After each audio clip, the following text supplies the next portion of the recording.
Hey everybody, my name is Jay, and we're talking about Siegfried today.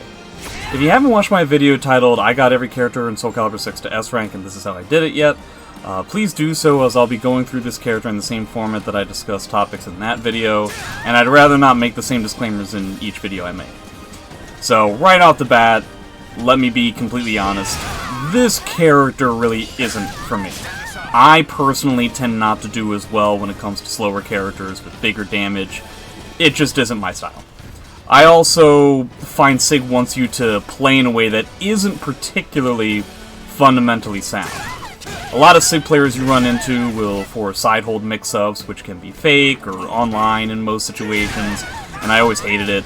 But after getting Sig to S, I have to admit it's pretty clear that is how the game wants you to think when playing the character. Although Sig may not be for me, if you like mid-range spacing, huge damage off most reads, and big protagonist comeback energy, you can give him a try. So, when it comes to block punishes, minus 10, well, you don't really have anything. Minus 12, you got just stand kick. Minus 14, you got 3K, or B6. And then, pretty much everything after that is AGA. When it comes to block punishment with Siegfried, it's pretty feast or famine. There's no minus 10, your I-12 and 14 punishes are pretty weak. Your punishes don't provide you any real frame advantage or significant damage at all, so players will sometimes lean on forcing you to take these bad punishes, putting themselves at minus 12 and 14 just kind of willy-nilly, unlike how they would against other characters. These are still punishes I think you should take, rather than just dropping them, because if the opponent keeps up with being unsafe, every bit of damage can add up. However, once you get to minus 16, suddenly Sig is the strongest in the roster when it comes to block punishment.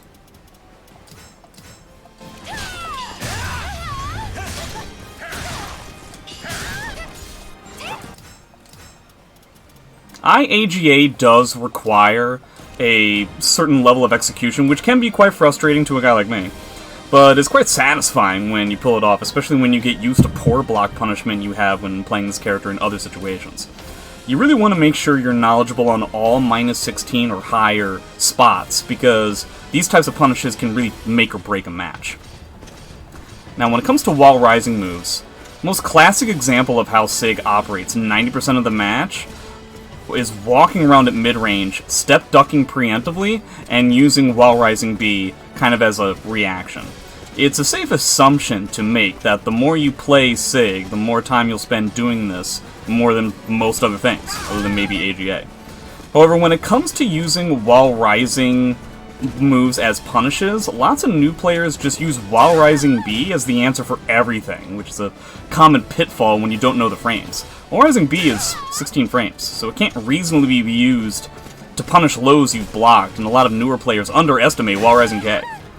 It's good damage, it's a slight amount of frame advantage, and will mean a lot more than just using wall rising B on block when you block, for instance, like Sophie 1K, which puts you in a bad mix-up that could really hurt you. Make sure to focus on using the right move while rising, using the right while rising move as a punish at the right time, rather than using just wall rising B all the livelong day. Wall rising K for punishing block lows, wall rising B for punishing duck grabs and highs.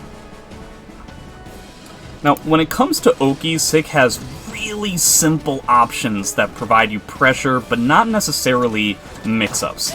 Technically, you can go for things like a 2K, or perhaps like a run-up flapjack if you really need a low, but this just isn't really where Siegfried excels. Force blocks, however, is where Sig shines above most other characters in the roster. A-Slide B is one of the most catch-all moves in the game. It covers Wake Up Mash, it covers rolls, covers tech back into, or tech forward into side steps, and is technically a reverse mix-up on block for the most part, rather than just being straight up unsafe. This is going to get your opponent to do one of two things on most knockdowns. Either one, they're simply just going to get up and start stand blocking you on each knockdown, rather than trying to do anything that they would actually want to do. Or two, they'll just lose the game. I was honestly surprised how much people simply refused to stand block me and allowed A-Slide B to win the whole game going up the lower ranks. But once people are stand blocking you, you've got B4 to add some pressure, or you can going in with grabs. When people start doing things like wake up sidestep, you can mostly cover it with AGA or 3A4. Now when it comes to his grabs, it's some of the best in the roster when it comes to grab range, so you can threaten grabs at a surprising range than you would against other characters. You've got your 6/6A plus B command grab, but other than that, the grabs are just kind of okay. The fact that you get a lot of grab opportunities due to how many force blocks you have on your Oki, and the fact that people typically don't want to duck all that often on Sig, makes the grabs happen more often, but there really isn't much else to say about them. You can count flapjacks here if you like, but because they can be blocked, I don't necessarily think of them as grabs. Now, to understand how to use pokes with this character, it's first best to talk about the strengths and weaknesses of his movement, which are pretty extreme. Sidestepping is great with Sig. He's pretty fast in doing so, so you can get a lot of step duck patterns into Wall Rising B for your punish if you prepare yourself for it, or you simply hard sidestep, which is a bit more risky, see the whiff from the opponent, and you just do 4B as your, whiff punish. Backstepping, on the other hand, will kind of in most places only get you into trouble. Sig's backdash kind of barely moves him anywhere, and trying to set up whip punish opportunities with something like this in neutral is quite difficult, so balancing on the extremes when it comes to movement for this character overall. When it comes to pokes, a slower character like this, with a non-traditional AA and BB, you have to think a little bit differently. He's not much of a poking character per se, as much as along the lines of a counter-hit hunter. This means he typically has to take a different approach to brawling. Lots of lower level Sigs try to counteract that with his stance dancing, which I find to be a bit more smoke and mirrors rather than substantive gameplay. You'll catch lower level players off guard, but it isn't exactly something to rely on to challenge people who understand what's going on. Your mid-range poking game is heavily centered around AGA, so unfortunately there's a bit of execution involved.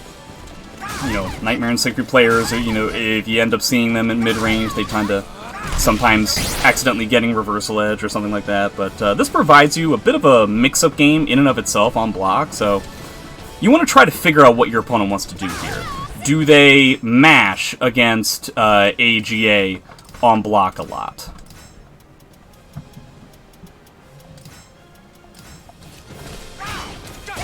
Then you want to go with something like B6, that then combos on counter hit into 6SB. Do they do something like backdash instead?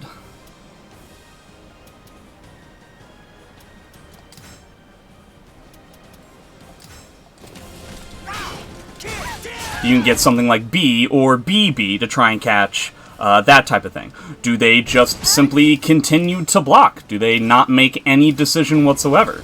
Well, technically you can go with AGA yet again. Maybe AGA on block into a grab. Maybe if you really want to commit, you can go AGA into B4.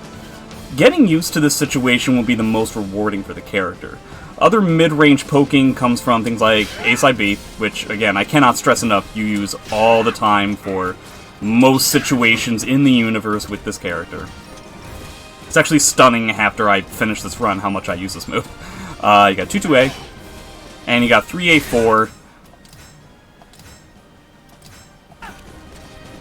which combos into A-side B.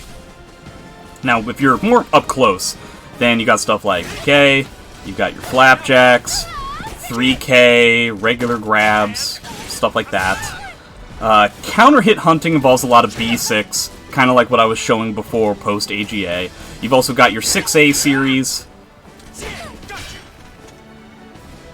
And most combos are just two hitters until you get used to wall combos.